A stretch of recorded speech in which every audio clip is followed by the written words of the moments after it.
자, 오늘은 두 번째 과입니다. 두 번째 정체성에 대한 이야기인데, 아, 아마 한 주 동안 이렇게 선택에 대한 고민과 이렇게 나름대로의 선택에 대한 부분들을 이렇게 아마 해보셨을 텐데 어떠셨나요?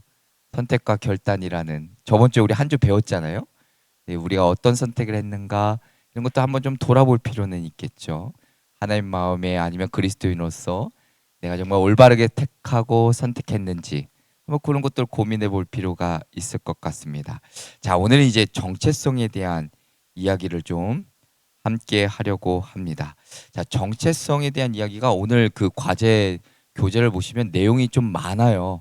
내용이 좀 많아서 필요한 부분들만 조금 더 함께 좀 나가려고 하는데, 자, 넘어가고, 자, 정체성에 대한 이야기입니다. 그 정체성에 대한 이야기를 할 때 정체감 위기 이론이라는 것을 이야기한 에릭 에릭슨 에릭슨이라는 사람이 요 사람이에요. 아주 유명하신 분인데, 자, 이분이 이제 미국 정부의 요청으로 한 인디언 거주지를 이렇게 찾게 됩니다. 그래서 거기를 이제 방문을 해서 여러 가지 이제 정부로부터 위탁받은, 그러니까 정부로부터 요청받은 상황을 이 지역을 가서 좀 조사를 하게 됐는데, 왜냐하면 요 지역에 인디언 거주 지역에 최근 들어서 대단히 이제 마약, 알코올 중독자가 급격하게 막 늘어났고 범죄도 막 급증하게 된 거예요. 그래서 이 원인이 무엇일까? 그걸 이제 정부 차원에서 이분을 보내서 조사를 하게 됩니다. 자, 이제 에릭슨이 가장 먼저 학생들의 가정을 이렇게 조사합니다. 그러니까 부모님들은 어, 자녀들이 학교에서 배운 내용들을 이렇게 들으면서 인디안 가정이니까 당연히 학교에서 배운 내용들에 대해서 이제 아이들에게 묻고 아이들이 어떻게 행동하는지 이렇게 볼 거 아니에요.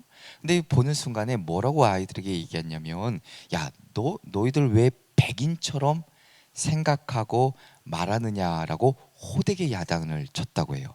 그러니까 인디언 가정이니까 예전부터 이 백인에 대한 그 경멸과 나름대로의 그 어려움들이 있잖아요. 자기네들이 받았던 상처들이 있고, 그래서 백인들 되게 싫어하는데, 이 아이들이 학교에만 가면 학교에 가서 배웠던 선생님이 이게 백인이다 보니까 그 백인이 가르쳤던 내용들, 그리고 그렇게 살아야 됐었던 나름대로의 뭐 여러 가지 기준들, 그런 것들이 마음에 안 들었던 거죠.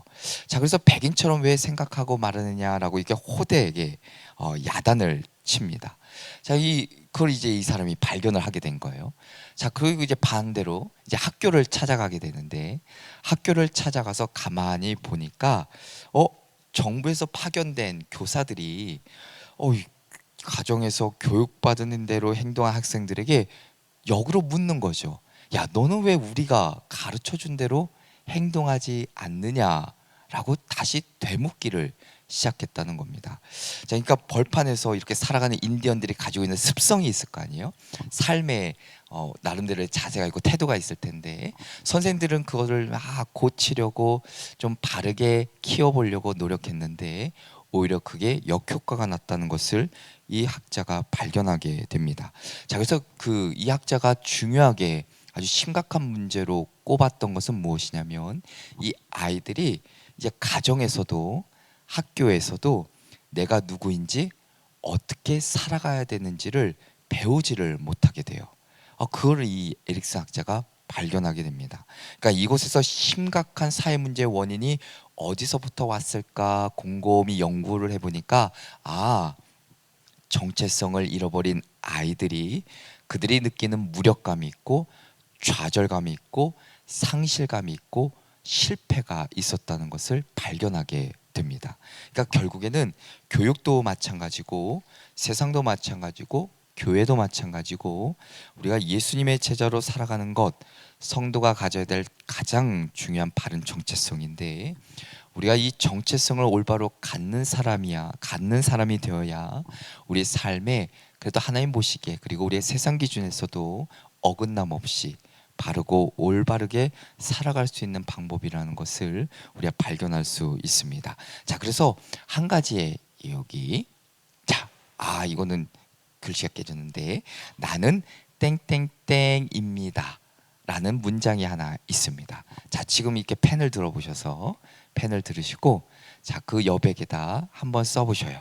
나는 땡땡땡입니다. 자, 이 가로 안에 나를 표현해 줄 단어를 나를 설명해 줄 문장을 쓰셔도 괜찮습니다. 자, 그거 한번 잠깐만 써보시죠. 한 30초, 20초, 30초 딱 드릴게요. 딱 생각날 때 그냥 딱 쓰시면 돼요. 많이 쓰셔도 되고 단어로 쓰셔도 되고 네, 아주 그냥 짧게 쓰셔도 되고 복잡다단하게 쓰셔도 돼요. 네, 상관없습니다. 네, 상관없습니다. 자, 이 빈칸에 우리가 무엇이라고 좀 적어볼 수 있을까?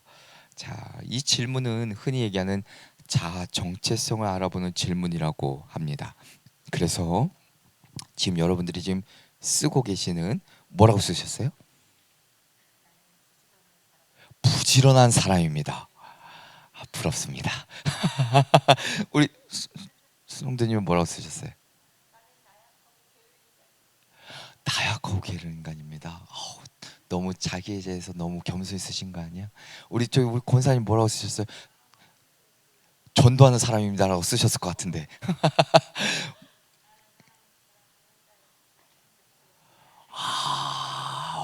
멋지게 쓰셨는데. 자, 우리 옆에 우리 네, 기도하는 사람입니다. 자, 그리고 뒤에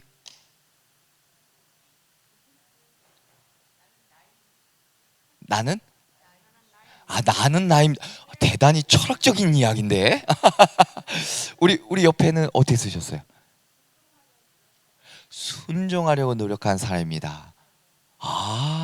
또 우리 뒤에는 하나님의 귀한 자녀입니다. 우리 유일한 남자 우리 권사님 아직 못 쓰셨어. 뒤에 갔다 오시느라 뭐로 쓰셨나요? 혹시? 아직 못 쓰신 것 같은데. 그래요. 자, 이 나는 어떤 순종한 사람입니다. 나약합니다. 하나님의 자녀입니다. 나는 나입니다. 나름대로 이런 질문에 대해서 문장을 써보셨을 텐데, 자, 이 질문의 답은 자신이 생각하는 자신을 드러낸다고 합니다. 자, 많은 것들이 있겠죠. 근데 아마 가장 먼저 적으신 것이 그것이 곧 나를 대변하는 하나의 문장일 수도 있고 단어일 수도 있겠죠. 자, 근데 어떤 이제 심리학자가 이런 이야기를 하는 것이죠. 자기 자신에 대해서 바르게 볼 줄 알고 자기 자신이 누구인지를 명확하게 아는 사람은 이 문장에 대해서 나름대로 아주 구체적이고 아주 나름대로 거기 안에 자신의 꿈, 어떤 자신의 비전, 자신의 소망 이런 것들이 담겨 있다라고 이야기를 합니다. 자, 왜 이런 이야기를 하냐면 정체성이라는 것은 나의 신념, 나의 가치관을 결정하기도 하고 현재의 모습과 미래의 모습을 결정하기 때문입니다. 그래서 정체성이 중요하죠. 그러니까 우리가 어떤 선택을 해야 되는 그 과정 가운데 늘 우리는 선택을 해야 되는데 우리가 유명한 신분 있죠. 조선의 그 마지막 황후였던 명성황후. 이 명성황후가 자신이 죽을 것을 미리 알고 있었죠. 그리고 신하들이 목숨을 건지고 후위를 도모합시다라고 이야기했지만 우리 명성황후가 잘하는 유명한 이야기했잖아요. 나는 이 나라에 왜 안 넘어가? 참 이게 빨리빨리 딱 넘어가 줘야 되는데 나는 이 나라의 국모다라며 자신의 죽음과 국모의 역할 중에서 국모의 역할을 선택하게 됩니다. 그러니까 명성황후의 정체성은 뭐였냐면 나는 이 나라의 국모라라는 것이죠. 그러니까 정체성은 곧 사람들의 선택을 결정하게 되고 그리고 그 결정을 확인하고 견고해하기 위해서는 행동으로 이어지게 됩니다. 그래서 정체성이 중요한 거예요. 내가 누구이고 내가 어떤 존재이고 내가 어떻게 살아갈지 분명히 아는 사람은 그렇게 선택하게 되고 그 선택을 내가 확인하고 견고히 하기 위해서 행동한다는 것이죠. 그러니까 그 출발이 바로 정체성이라는 겁니다. 그러니까 정체성이 어찌 보면 나의 삶을 결정한다는 겁니다. 자, 그래서 빅터 세레브라이코프라는 사람이 있습니다. 되게 어려워요. 빅터 세레브리아코프라는 사람이 있는데 학교에서 선생님이 야 너는 아무래도 너 학업을 못할 것 같다. 학교를 못 마칠 것 같다. 일찌감치 그냥 학업은 그만두고 장사하는 게 어떻겠냐 라고 조언을 해줘요. 오히려 학생들한테. 자, 근데 이 말을 듣고 곰곰이 고민하게 됩니다. 아, 선생님의 이야기가 아무래도 맞겠지. 그러면서 선생님의 말씀을 듣고 학교를 중단해요. 그래서 중퇴를 하고 이제 17년 동안 보따리 장수를 하게 됩니다. 이 어린 게. 그러면 떠돌아다니면서 이렇게 선생님이 말한 것을 또 마음에 꽁하게 이렇게 새기면서 아유, 나는 공부도 못하고 나는 이거 해야지라고 생각하면서 살았던 것이죠. 자, 근데 이분이 32살이 되었던 때에 우연히 이제 그 인생이 딱 뒤바뀐 사건이 하나 생기는데, 그게 바로 지능 검사였습니다. 지능 검사. 이 검사를 받았는데 이분의 IQ가 몇이 나오냐면 173이 나와요. 173. 그러니까 이제까지 그 선생님한테 들었던 얘기가 있잖아요. 나는 공부 못하고, 나는 떨어지고 전응하고, 나는 열등생이고, 근데 지능 검사를 했더니 173이 나온 거죠. 순간 내가 일반 사람들보다 더 대단한 사람이네라는 것을 깨닫게 돼요. 근데 이 깨달음을 얻자 삶이 180도가 바뀝니다. 그러니까 이전과는 다르게 생각하게 되고, 말하기도 변하게 되고, 행동도 달라지기 시작합니다. 그 후로 이 사람이 어떻게 되냐면 진짜 천재가 돼요. 수많은 책을 쓰고, 그리고 수많은 특허를 내고 사업에 성공까지 합니다.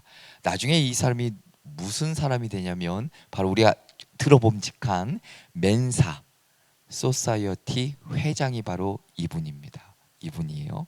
이 단체가 어마무시한 천재들이 모인 단체죠. 자, 빅토리아가 이렇게 달라진 이유가 있겠죠. 32살에 갑자기 띵 맞아가지고 머리가 좋아진 게 아니잖아요. 머리는 똑같아요. 근데 뭐가 달라졌는가? 자기를 보는 눈이, 자기가 어떤 존재인지를 발견하게 된 것이죠. 자, 이게 참 중요한 대목입니다. 우리가 믿는 자로서, 그리스도인으로서 내가 누구인지를 명확하게 알고 그것에 대해서 내가 마음에 새기고 또 나름대로 그렇게 살아내려고 노력하면 거기에 놀라운 역사, 때론 놀라운 기적 같은 사건들이 있다는 것이죠. 자, 오늘 그래서 정체성에 대한 다양한 생각들이 있는데, 자, 이거는 시간이 짧기 때문에 이거는 넘어가겠습니다. 넘어가고, 교재 없는 내용들이라 이건 추후에 함께 저기 인터넷에 제가 올려드리니까 그것을 함께 좀 보시면 좋을 것 같고, 자, 오늘은 이제 정체성에 대한 이야기를 쭉쭉 좀 하려고 합니다. 자, 정체성 2과에 대한 이야기인데, 자, 앞선 1과에서 배웠던 선택과 결단, 그 결단이란 주제에 그 흐름 속에서 이렇게 생각해 본다면, 자, 하나님을 선택한 제자는 그 인생의 주도권이 나에게 있지 않고 하나님께 있음을 고백하게 되겠죠. 그러니까 내 인생을 내 스스로 설계해 나가는 것이 아니라 하나님께서 인도하시도록 맡기는 믿음의 사람이라 말할 수 있습니다. 그러니까 내가 나를 규정하지 않고 하나님이 주신 그 정체성을 가지고 살아가는 사람이 진정한 그리스도인이고 제자라 말할 수 있죠. 자, 그래서 예수님이 제 니고데모에게 이야기할 때 요한복음 3장 3절로 보면 진실로 진실로 내게 이르노니 사람이 거듭나지 아니하면 하나님의 나라를 볼 수 없느니라. 그러니까 하나님 안에서, 하나님 안에 거함으로 새롭게 태어나 새로운 인생을 사는 자가 진정한 하나님의 제자라 말할 수 있습니다. 자, 그래서 정체성이라는 것은 곧 내가 누구인가 라는 인식의 중요성을 말해주죠. 그리고 이에 따라 인생의 목적과 방향이 달라지기 때문에 정체성은 상당히 중요한 가치관 중에 하나입니다. 그러니까 하나님이 주신 정체성, 그 하나님이 주신 정체성을 내가 갖고 있고, 그리고 깨닫고 있고, 알고 있고, 그렇게 살아간다는 것은 나의 인생을 하나님이 원하시는 방향, 하나님이 원하시는 길로 살아갈 뿐만이 아니라 그것을 최종적인 목적으로 삼고 살아가는 사람을 뜻합니다. 참 중요하죠. 중요합니다. 하나님이 우리를 향해서 어떤 존재인가 이야기할 때 그 이야기, 그 말씀을 내가 마음에 새기고 그렇게 살아내려고 노력할 때 결국 우리는 진정한 제자의 삶을 살아갈 수 있다. 오늘은 그 이야기를 하고 있는 겁니다. 자, 그래서 선택이라는 아주 중요한 첫걸음 다음으로 저번 주에 했었던 이제 중요한 것이 바로 이 정체성 다지기인데, 자, 그러면 성경에서 말하는 우리의 정체성은 무엇일까? 오늘은 이걸 좀 살펴보려고 하는데, 자, 먼저는 이스라엘에게 출애굽 사건은 하나님께서 그들에게 행하신 가장 놀라운 구원의 사건이기도 합니다. 그러니까 애굽의 압제에서 벗어나서 해방돼서 참다운 자유를 경험하게 됐고, 참다운 생명을 또한 얻게 됐고, 민족의 진정한 부흥, 이제 번영을 꿈꿀 수 있게 됐죠. 자, 더 중요한 것은 하나님께서 이스라엘의 하나님, 우리의 하나님이 되신다는 사실을 이렇게 보여주시지요. 그리고 무엇보다 아브라함에게 하셨던 약속, 하나님의 약속의 성취가 이제는 이루어지는 것을 이렇게 보고 있는 그 시점입니다. 그래서 이제 약속의 땅으로 가는 여정에 오르게 되죠. 자, 근데 하나님이 이스라엘 백성들을 이끌고 나오셨을 때 가장 먼저 그들을 시내 산으로 부르십니다. 자, 그러면서 출애굽기 19장 1절에 보면 이스라엘 백성들이 이제 시내 광야에 이르게 되죠. 우리가 잘 아는 대로 이게 가나안으로 가는 그 직선거리, 그 해안선을 이렇게 쭉 따라가면 얼마 되지 않는 거리지만 하나님은 그 길로 인도하지 않으시고 이렇게 돌아가게 하시죠. 그리고 시내산에 이르게 하십니다. 자, 여기서 시내산에서 하나님이 아주 중요한 언약을 맺습니다. 그게 바로 오늘 출애굽기 19장 5절부터 6절의 말씀입니다. 자, 이 말씀 가운데 중요한 세 가지 단어, 저 색깔 다른 거, 자, 내 소유, 제사장 나라, 거룩한 백성.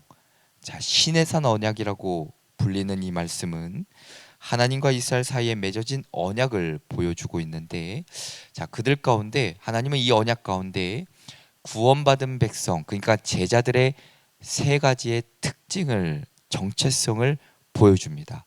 그리고 우리가 반드시 이건 역시 우리도 가져야 될 정체성임을 이야기합니다. 자, 그래서 먼저는 뭐냐면 베드로전서도 똑같은 내용이니까 넘어가고요. 자, 하나님이 주신 정체성 첫 번째는 바로 하나님의 소유입니다. 자, 오늘 교재에도 보시면 하나님의 소유에 대한 이야기가 기록되어 있죠. 자, 먼저 이야기하는 것은 하나님의 소유인데 하나님께 속한 존재임을 나타내는 표현이라 이야기합니다. 자, 이것을 오늘 성경의 무엇까지를 이야기하는데 먼저는 하나님의 보물이라 이야기하는데, 자, 본문에 나타나는 소유라는 개념이 어떤 개념이냐면, 자, 쭉 하나님의 보물, 이 소유라는 개념이 바로 세굴라라는 원어를 씁니다. 이 단어는 아주 특별한 보물, 매우 귀중한 가치가 있는 소유물이라 이야기합니다. 그래서 유명한 학자가 뭐라고 얘기하냐면 이거는 남들이 가지고 있지 않은 자기가 가지고 있는, 자기만이 소유하고 있는 아주 귀중하고 소중한 것을 이야기한다 말하죠. 자, 또 더 나아가서는 그 이스라엘 왕정 시대 때는 이 단어를 어떻게 썼냐면 바로 개인적으로 사용하는 사유재산을 뜻했습니다. 하나님의 보물이라는 이 단어가, 그러니까 사유재산을 뜻해요. 자, 이 말은즉슨 이제 종합해서 이야기하면 결국 우리가 단순히 하나님께 그 종속되어 있는 존재가 아니라 하나님이 원하시는 뜻과 목적을 위해 부름받은 존재이고 하나님이 소중히 여기시고 존중해 주시는 존재라는 것을 말해주는 단어이기도 합니다. 그러니까 참 중요한 단어이죠. 하나님의 소유가 되었다. 하나님의 소유는 곧 특별한 보물인데, 특별한 보물이기 때문에 거기에는 아주 가치가 있고 그리고 뜻이 있고 그리고 나름의 목적이 있기 때문에, 그래서 우리를 그렇게 불러주셨고 그렇게 가장 소중하게 여기는 존재라 이야기해주고 있습니다. 이게 바로 우리의 정체성 중에 하나이지요. 자, 그러면서 하나님의 소유된 우리가 누구에게 속했는가? 그러면서 교재에 보면 창조주 하나님이라고 이런 두 번째 동그라미 그것을 이야기해 주고 있습니다. 그러니까 우리가 하나님께 속한 존재라는 근거는 바로 하나님께서 우리의 창조주가 되시기 때문이라 이야기합니다. 그러면서 우리가 창세기 2장 7절에도 보면 하나님께서 생기를 불어넣어 주셨을 때 우리가 진정한 생명력을 얻게 된다 말씀해 주고 있죠. 더 나아가서는 우리는 어떤 존재인가? 하나님의 형상을 지닌 존재라 이야기해 주고 있습니다. 야, 참 그래서 우리 하나님이 지으신 다음에 심히 좋았더라 이야기해 주고 있죠. 자, 유명한 칼바르트라는 분이 자, 이게 빨리빨리 안 넘어가서 네. 네.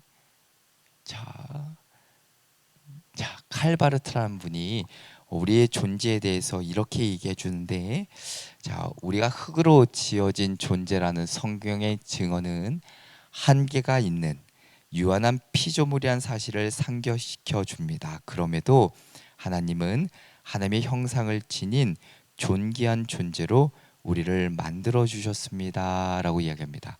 자, 하나님이 만드신 우리의 피조물인데, 그러나 다른 피조물들과는 다르게 하나님의 형상을 지닌 하나님의 그 인품과 기질을 소유한, 그리고 하나님의 모습이 우리 가운데 있는 그런 존재로 만들어 주셨다. 그만큼 우리가 소중한 존재라는 것을 이야기해 주고 있죠. 자, 그래서 시편 8편 4편 5절 보면 그를 하나님보다 좀 못하게 하시고 영화와 존귀로 관을 씌우셨다라고 이야기합니다.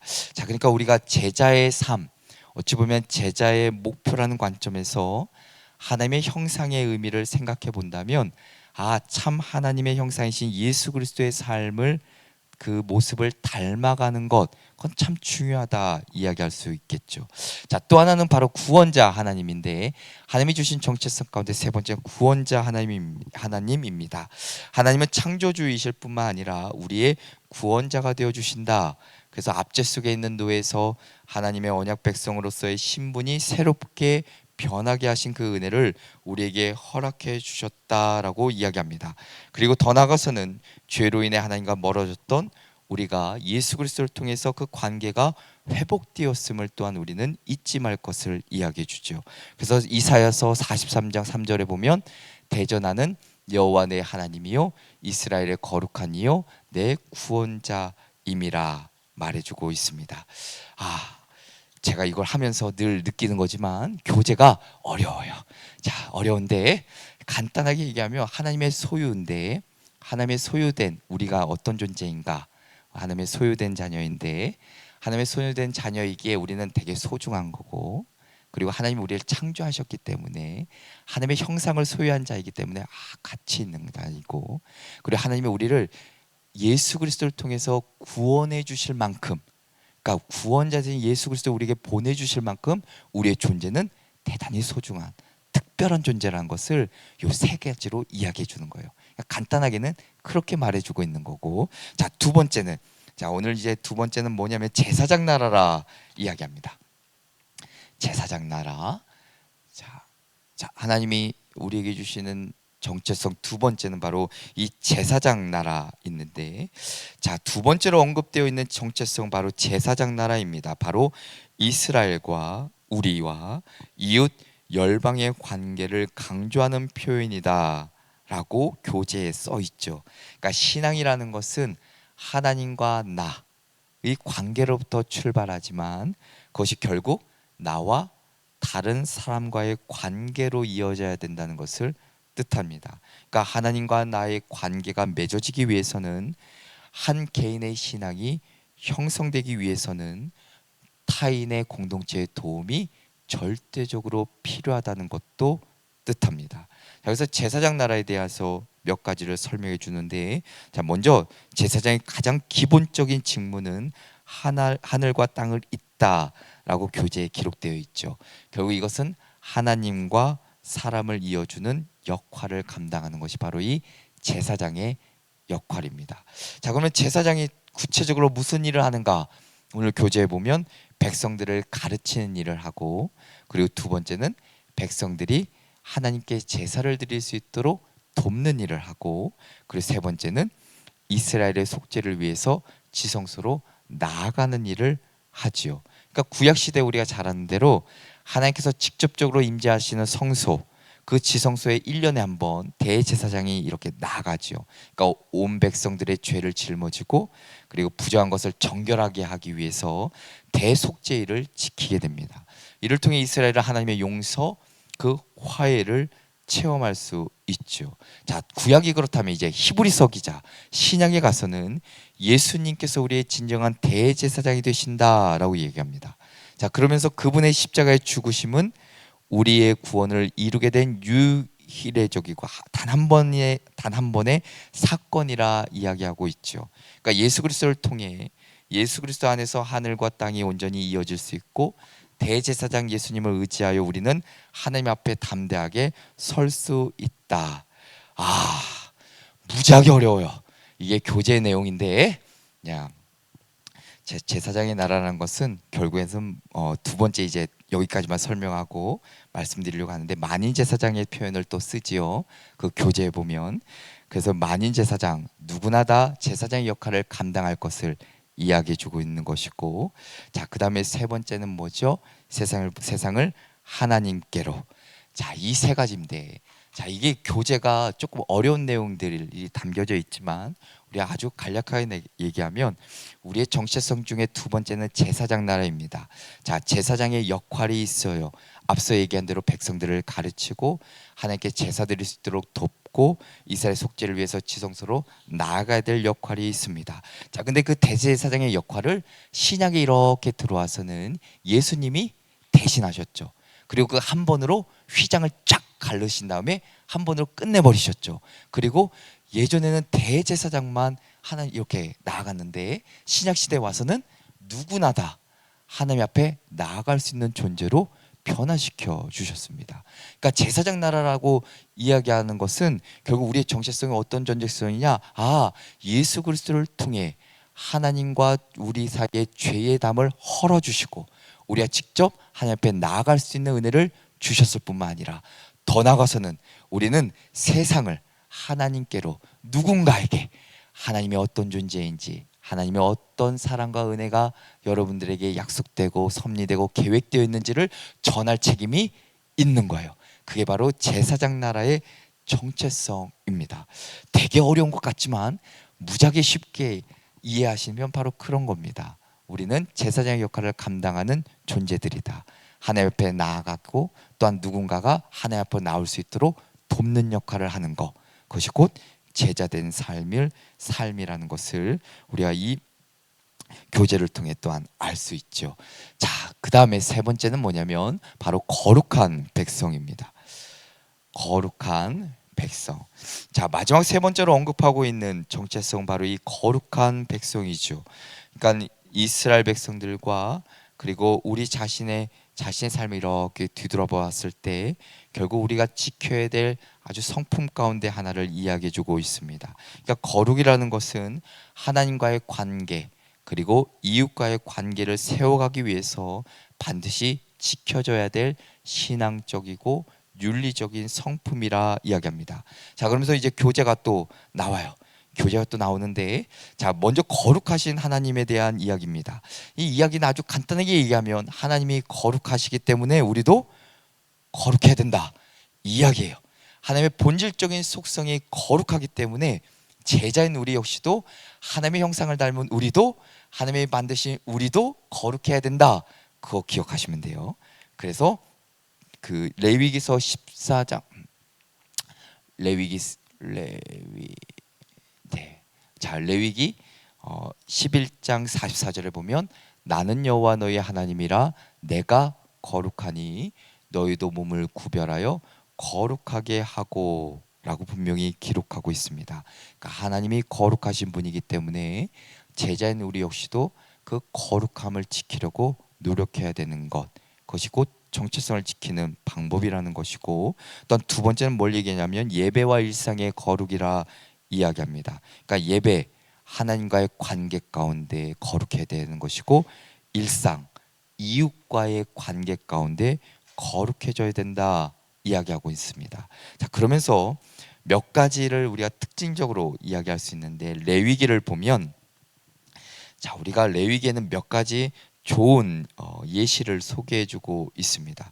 자, 성경이 거룩함에 대한 이야기를 할 때 이웃과의 관계를 꼭 말해주는데, 레위기를 보면 몇 가지를 알 수 있습니다. 자, 레위기에 기록된 거룩한 삶 가운데 하나는 뭐냐면 농부의 거룩을 이야기해요.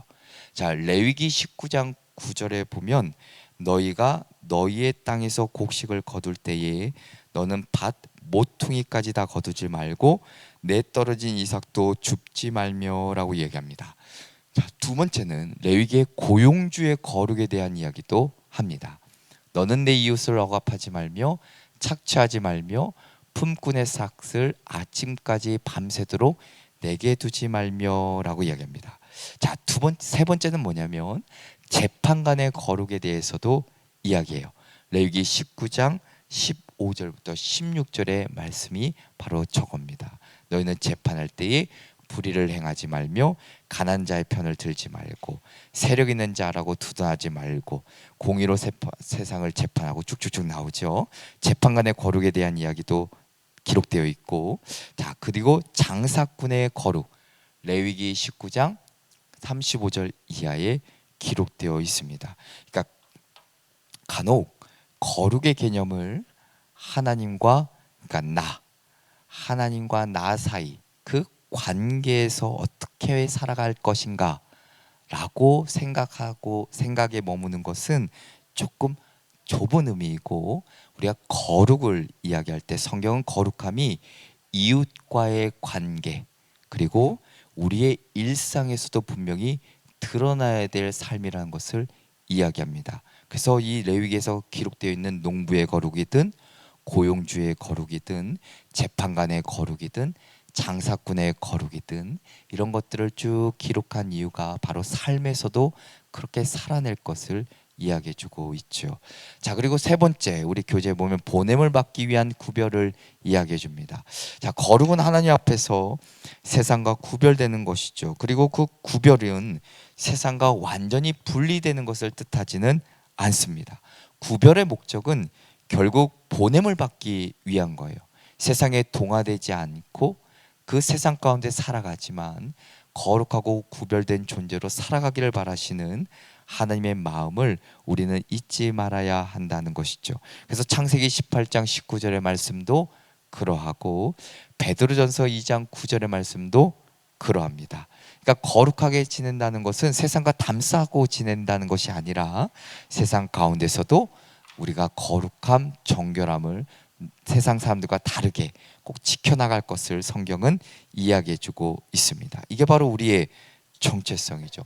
그러니까 딸랑 그 짧은 구절이지만 거기 안에 우리의 정체성을 이야기해 주는 거예요. 너희들은 나의 소유이고 제사장 나라이고 그리고 거룩한 백성이다.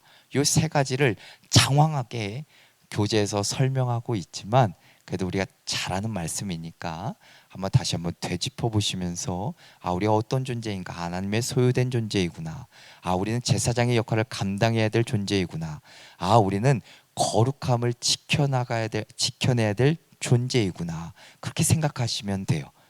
너무나도 자세한 디테일한 것들은 나중에 한 번 더 보셔도 되니까. 자, 그 다음에 두 번째 정체성에 대한 중요한 것은 바로 예배자라는 부분입니다. 자, 그리스도인의 가장 기본이 되는 사명이자 더 근본적으로 인간의 존재 이유는 하나님을 예배하는 것에 있다. 오늘 교재에 기록되어 있죠. 그래서 유명한 토저라는 신학자이자 목사님이 이렇게 얘기합니다. 야, 우리는 예배를 드리기 위해서 구원받았고, 자, 그리스도께서 과거에 하신 모든 것 그리고 지금 하고 계신 모든 것은 바로 이 한 가지 목적을 위해서이다. 우리가 주장하는 대로 우리가 성도라면 우리는 하나님을 예배해야 된다라고 이야기합니다. 자, 이분의 말씀을 이제 토대로 우리가 가장 중요하게 생각해야 될 정체성은 무엇보다 예배자라는 것이죠. 자, 하나님께서 이스라엘을 애굽에서 구원하시고자 모세를 지도자로 세우시고 그를 부르면서 출애굽기 3장 12절에 뭘 얘기하냐면 하나님이 이르시되 내가 반드시 너와 함께 있으리라 네가 그 백성을 애굽에서 인도하여 낸 후에 너희가 이 산에서 하나님을 섬기리니라고 이야기합니다. 자, 하나님께서 이스라엘 백성들을 구원하신 아주 가장 중요한 목적은 하나님을 섬기는 일, 이꼬르 예배하는 일을 이야기합니다. 예배하는 일. 그러니까 모세가 바로 왕 앞에 섰을 때에 이스라엘 백성들이 이 애굽을 나가야 될 이유, 그것에 대해서도 동일하게 이야기합니다. 출애굽기 5장 1절에 보면 이스라엘 하나님 여호와께서 이렇게 말씀하시기를 내 백성을 보내라. 그러면 그들이 광야에서 내 앞에 절기를 지킬 것이라 이야기합니다. 자, 그러면서 출애굽기 5장 3절에 보면 우리가 광야로 사흘 길쯤 가서 우리 하나님 여호와께 제사를 드리려 하오니 가도록 허락하소서. 자, 그러니까 여기서 이제 가장 중요한 건 바로 이 예배라는 것이 하나님을 섬기는 일. 그러니까 믿는 자들이, 더 나아가서 이스라엘 백성들이, 그리고 우리가 또 잊지 말아야 될 것 중에 하나는 바로 이 예배하는 것, 아주 중요하다 이야기할 수 있습니다. 자, 근데 재밌는 사실은 뭐가 하나 있냐면 여기서 하나님을 섬기는 행위, 그러니까 하나님께 예배하고 섬기는 행위를 나타내는 단어가 하나 있는데, 자, 거기에 어떤 단어이냐면 아바드라는 단어를 써요. 아바드. 자, 이 아바드라는 단어를 쓰는데, 자, 이 아바드라는 단어가 노동하다라는 의미가 담겨져 있습니다. 자, 그러니까 섬김의 대상이 누구냐에 따라 의미가 달라지는 것이죠.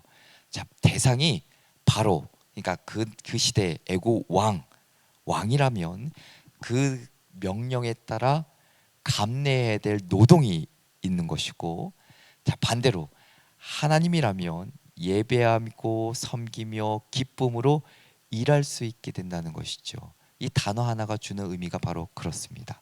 누구를 섬기느냐에 따라서 세상적인 왕, 바로 왕을 섬길 때 거기서부터 오는 노동, 고통과 때로는 아픔과 절망과 낙심을 경험한다면 하나님을 섬기는 일, 예배할 때는 거기엔 자유가 있고 기쁨이 있고 감사가 있고, 바로 이 한 단어 안에 그런 중요한 의미를 우리에게 말해주고 있죠.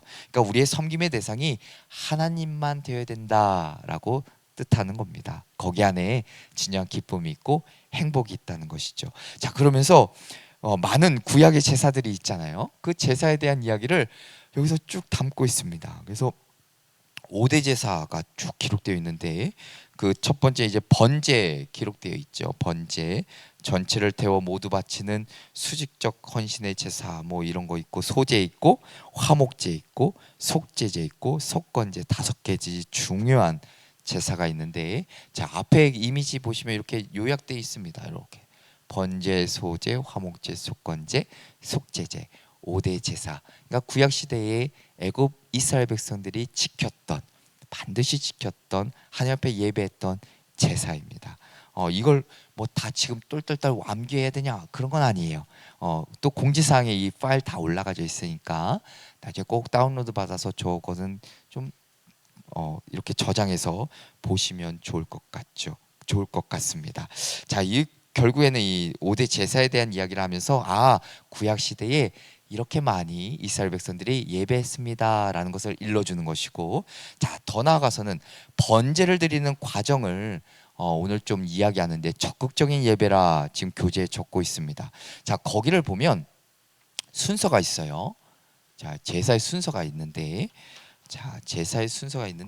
자, 예배 드리는 자의 태도에 관한 교훈이 바로 여기에 담겨져 있습니다. 그러니까 번제를 예를 들어서 번제의 주체는 제사장과 제사 드리는 자이고, 그리고 그 과정을 보면 이렇게 두 사람이 교대하면서 이렇게 이루어져요.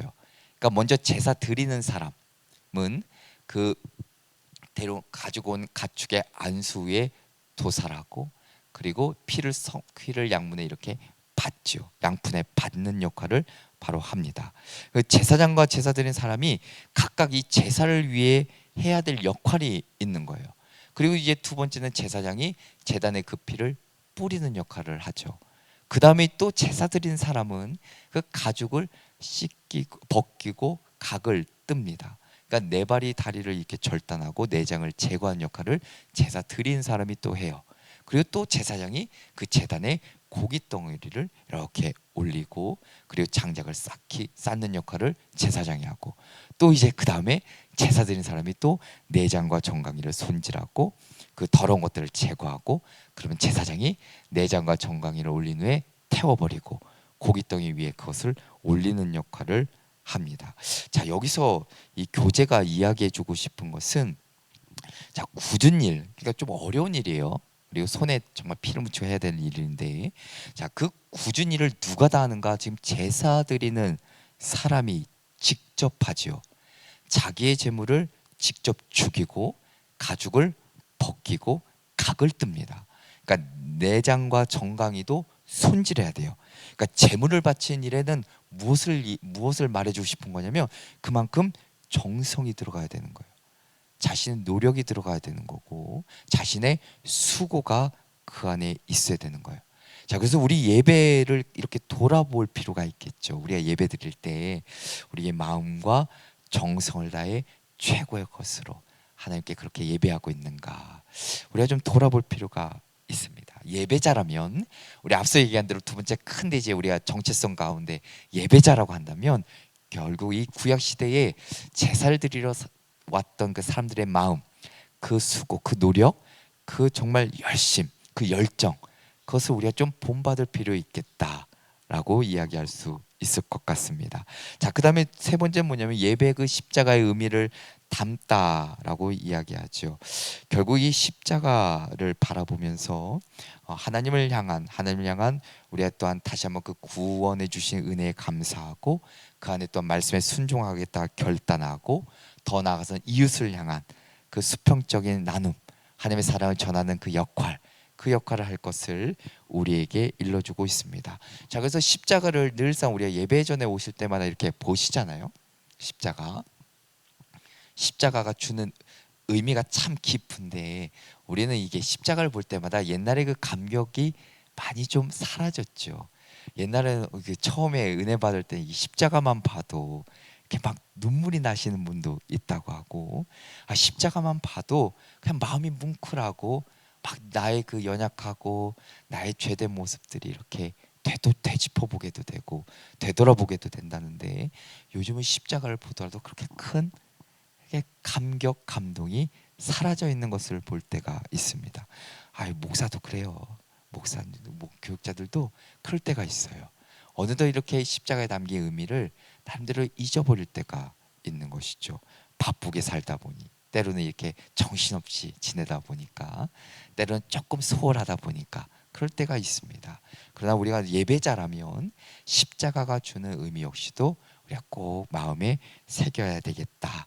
그러면서 오늘 교재에 보니까 삼일째 하나님 중심의 예배를 드려라 이야기합니다. 삼일째 하나님. 그래서 성부 하나님께 영광을 돌리며 찬양하라 먼저 이야기하죠. 성부 하나님께 영광을 돌리며 찬양하라. 자, 예배에 해당하는 워십, 우리 담임 목사님이 가끔 이렇게 임원 전지 훈련 때나 이렇게 설명하실 텐데 워십, 월스, 가치, 아주 가장 최고의 가치를 하나님께 돌리고 그분을 찬양하는 행위, 그것이 곧 예배라 이야기를 합니다. 그래서 성경의 수많은 곳에서는 찬송하라, 예배하라, 감사하라, 경배하라 끊임없이 나오죠. 시편 말씀도 그렇고 누가복음 19장 말씀도 그렇고 여전히 우리가 찾아보면 수많은 말씀들이 우리 가운데 하나님을 찬양할 것을 경배할 것을 이야기해주고 있습니다. 또 하나 우리가 두 번째 성자 하나님의 구원을 기억하라 이야기합니다. 기억하라 아난네시스라고 이야기했는데 추모하고 기념하다라는 뜻을 담고 있죠. 결국 로버트 웨버라는 아주 유명한 사람이 예배란 것은 무엇일까 정의할 때 그리스도의 죽음 그리고 부활 그리고 하나님의 놀라운 구원의 행위를 축하하는 것 그것이라 이야기합니다. 예배는 그리스도의 죽음, 부활 그리고 하나님의 놀라운 구원의 행위를 축하하는 것이라 말하기도 하지요. 로버트 웨버가 정의하는 예배라는 궁극적인 정의의 개념이기도 합니다. 자, 그러니까 예배를 드릴 때마다 우리가 기억하는 거예요. 아, 하나님이 나의 죄 때문에 십자가에 달려 돌아가셨구나. 아, 하나님이 여전히 나와 함께 하셔서 나를 구원하시고 돕고 계시고 인도해 주시고 은혜를 베풀어 주시며 사랑해 주시고 또 위로해 주시고 평안 주시는구나. 그것을 늘 기억하는 겁니다. 그리고 그를 기념하고 찬양하는 겁니다. 그래서 우리가 함께 모여서 공동체를 이루어서 예배를 드리는 것이죠.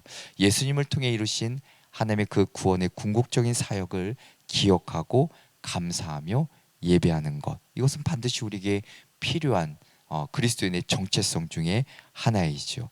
자, 그리고 세 번째는 뭐냐면 성령에 대한 이야기입니다.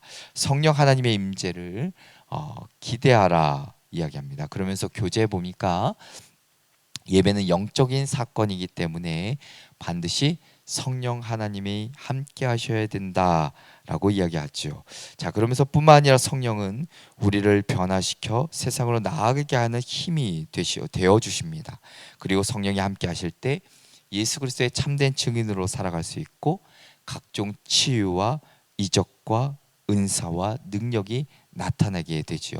그래서 우리가 잘 아는 요한 사도행전 1장 8절에 보면 성령이 너에게 임하시면 권능 받고 예루살렘과 온 유다 사마리아 땅끝까지 이르러 내 증인이 되리라 말씀하시는 것이고, 요한복음 14장 26절에도 보면 보혜사 곧 아버지께서 내 이름으로 보내실 성령 그가 너에게 모든 것을 가르치고 생각나게 하리라. 성령의 역할을 또한 이야기해 주죠.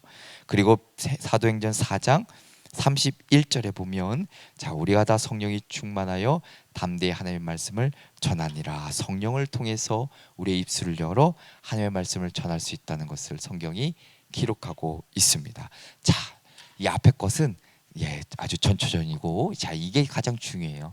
삶으로 드리는 예배, 여기가 가장 중요한데, 자, 본회퍼라는 분이 이런 얘기를 합니다. 예배라는 것은 예수님은 사람들을 새로운 종교로 부르신 것이 아니라 삶으로 부르셨다라고 본회퍼 신학자가 이야기합니다. 결국 오늘 이 전체적인 또 예배자라는 정체성 안에서의 큰 결론이기도, 마지막 결론이기도 합니다.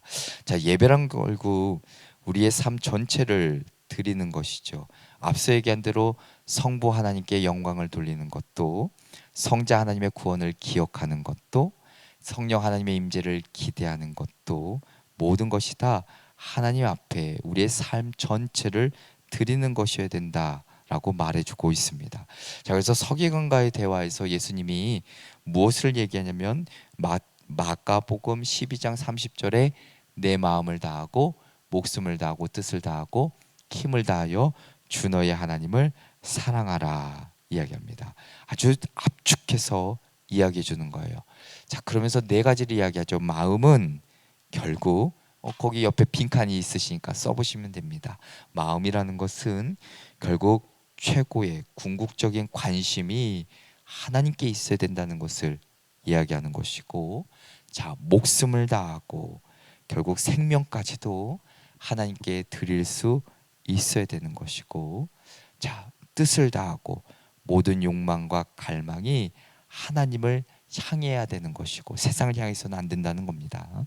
그리고 힘을 다하여 우리가 가진 것 모든 것을 다 동원해서 하나님을 사랑해야 된다라는 것이죠. 참 중요한 예배의 자세, 모습을 우리에게 일러주고 있습니다. 참 예배자로서의 정체성을 가진 우리가 반드시 지켜야 될, 그리고 가져야 될 마음가짐이자 태도이고 삶의 모습이지요.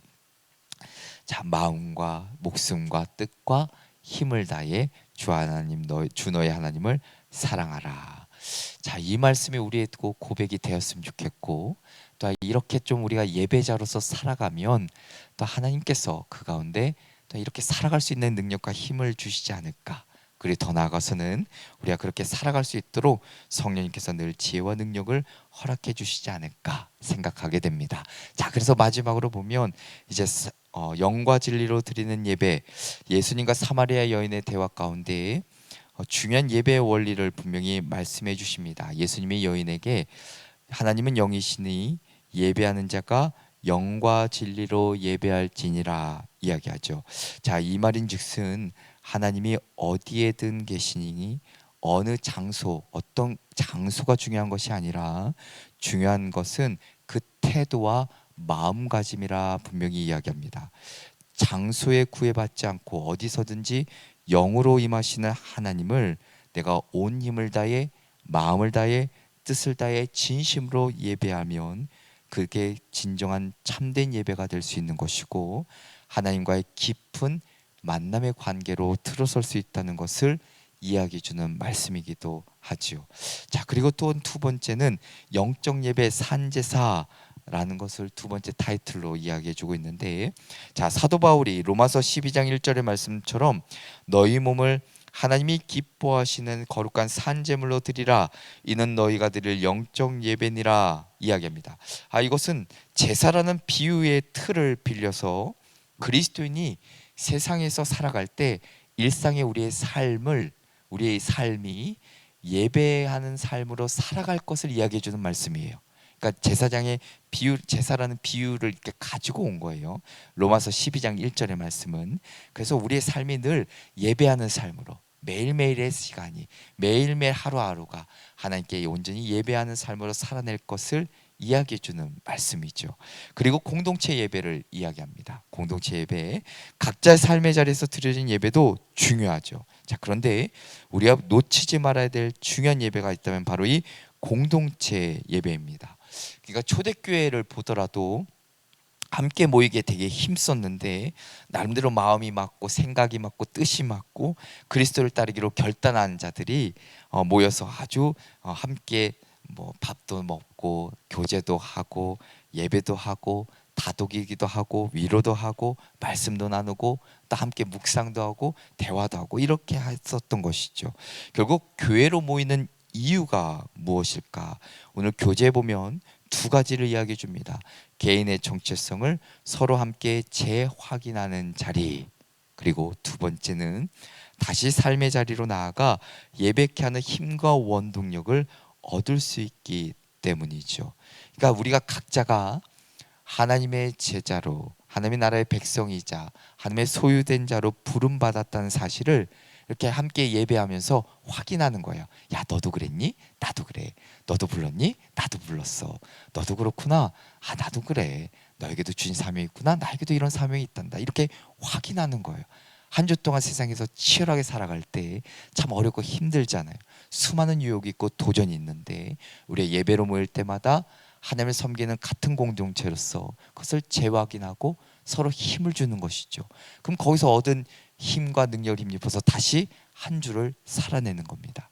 그래서 우리가 공동체가 중요한 것이고, 그래서 공동체 안에서는 서로 비난하고 헐뜯고 때로는 정죄하고 원망하고 불평한 것이 아니라 용기 주고 힘 주고 다독여 주고 얼싸 안아 주고 기도해 주는 거예요. 그게 바로 진정한 그리스도의 제자의 모습이라 이야기할 수 있는 것이죠. 어찌 보면 신앙의 길은 결국 혼자 가는 것이 아니기 때문에 공동체를 통해서 우리가 예배자라는 내 정체성을 재확인하고 그리고 그 기쁨도 나누고 새 힘과 능력을 얻고 다시 각자의 삶의 자리로 돌아가서 하나님이 기뻐하신 삶을 살아내는 것, 그것이 곧 그리스도인이 가져야 될 귀한 예배자라는 정체성이라는 것을 우리 잊지 말아야 합니다. 되게 어려운 이야기를 쭉 이야기했지만 이게 교재에 나온 내용들이 이제 방대해서 그래요. 내용이 많다 보니까. 근데 우리가 어떤 존재인지를 잊지 않고 한 주를 또 살아내 보시면 거기 안에 또한 은혜가 있고 하나님의 돌보심의 손길이 있을 것 같습니다. 그래서 앞서 얘기한 대로 우리 어떤 존재인가? 하나님의 소유된 자, 그리고 제사장 나라, 그리고 거룩한 백성, 거기 플러스 예배자, 이 네 가지만 기억하시면 돼요. 자, 그래서 오늘은 함께 좀 질문 나누실 텐데 자, 하나님 안에서 나는 누구인가, 나의 정체성은 무엇인가 함께 좀 나눠보시면 좋을 것 같습니다. 그래서 더 나아가서 내가 기쁨으로 예배하고 있는가, 아까 전에 예배자라는 정체성 가운데 우리가 마음과 뜻과 힘과 정말 모든 것을 다해 예배하고 있는지, 아니면 예전과는 다르게 조금 내가 식어지고 또 소홀해지고 조금 떠나 있었는지, 이런 것들을 함께 좀 나눠보시면 좋을 것 같고, 왜 그렇게 되었는지도 함께 좀 나눠보시면 좋을 것 같아요. 그러면서 함께 위로하시고, 또한 서로의 어려움들이 어떤 어려움이 있었는지, 그리고 또한 그 정체성을 지켜나가기 위해 어떤 노력을 하고 있는지, 앞서 얘기한 대로 우리가 이렇게 블랭크를 적어보셨잖아요. 다시 한번 이렇게 생각하시면서 서로, 야, 나는 어떤 존재야, 나는 어떤 사람이야, 함께 좀 나누면서 이 질문에 대해서 토의하시고 3시 30분에 다시 모이도록 하겠습니다. 다시 모임하도록 하겠습니다.